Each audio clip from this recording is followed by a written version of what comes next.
actually remember the exact date. It was January 25th that I got sick. It's about 8 years ago. I thought I was fairly healthy and felt good. It just started with a simple sinus infection. It just progressively got worse and worse with the sinus infection. Jim gave her some antibiotics, treated it. My eyes were black, like I'd gotten punched. Nothing happened. Didn't go away. It didn't seem to matter what I took or what I did. It didn't get better. Several rounds of antibiotics over the course of like the next year. And it actually went into a cold or cough that was deep down inside my chest. It wouldn't go away. They couldn't figure out what it was. The next January, it was literally 12 months almost to the day, I woke up and started coughing like I normally did throughout the day. She started coughing up blood. That was kind of a game changer. Took her to the doctor, ended up in the emergency room. That kind of spins everything out to a whole nother level. They were afraid that she had tuberculosis.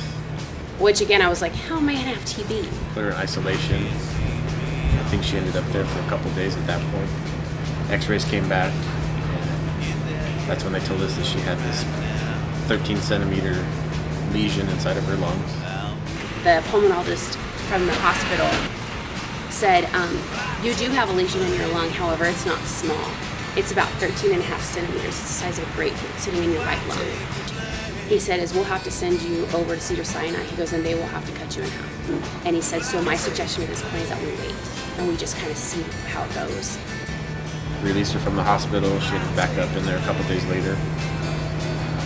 And that went on back and forth for the course of about 5 months. In and out of the hospital, a couple days at a time, a couple weeks at a time.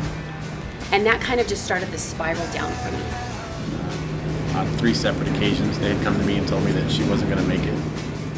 The doctors actually came in and said that my heart had also incurred damage and that I had gone into full congestive heart failure. I asked them not to say anything to her because I knew she was already giving up. My kidneys had started failing at that point. Just looking at her, she was green, kind of jaundiced looking, just looked like death. I can remember at one point Josh coming into the room and it was just the two of us, and I told him, I said, I feel like I'm dying. And he was like, no you're not. And I said, yeah, I can feel myself not feel, but that like I can sense that I'm dying. She didn't want to go on.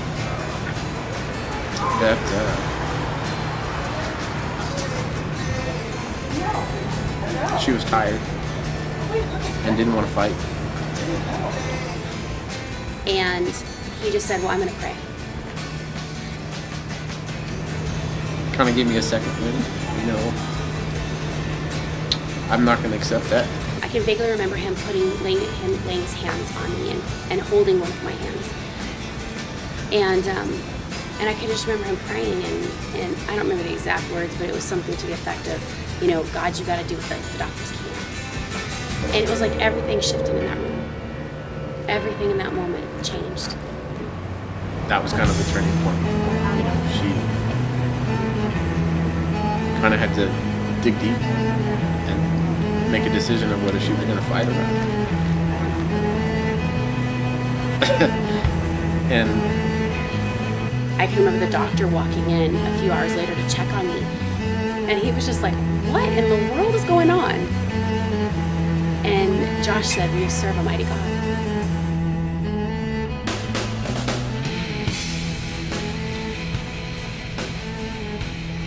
And it was crazy because within just, I don't know if it was minutes or hours, because again, my time, my reference of time at that point was quite off, but my body started responding to the medications. And Josh said that the color started changing in my face, and I wasn't so green and gray looking, that I actually had a little pink come into my cheeks.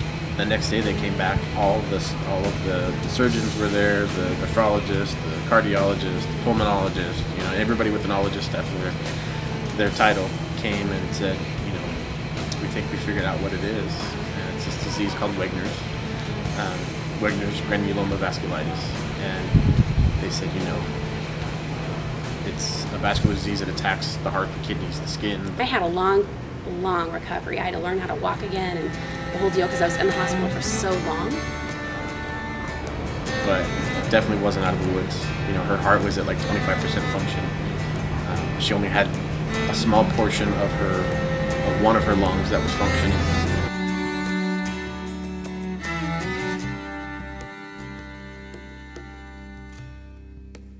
We have a really good friend of ours that has stepped forward to graciously offer to be tested.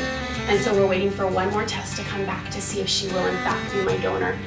And if that's the case, then we're really hoping that we'll be scheduled, hopefully for January or February. Financially, it's been devastating. The best they helped us figure out is somewhere between $45,000 and $60,000. The future for me really is not something I've been too focused on.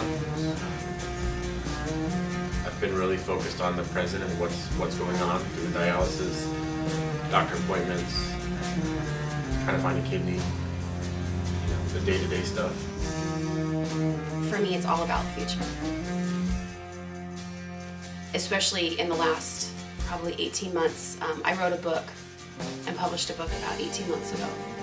And the process of doing that was so healing for me. It's kind of like, I know I have to be there for 6 weeks, but I'm already trying to figure out how I can book speaking engagements. And I know that God has allowed us to walk this journey for particular reasons. And I know that He has allowed me to survive it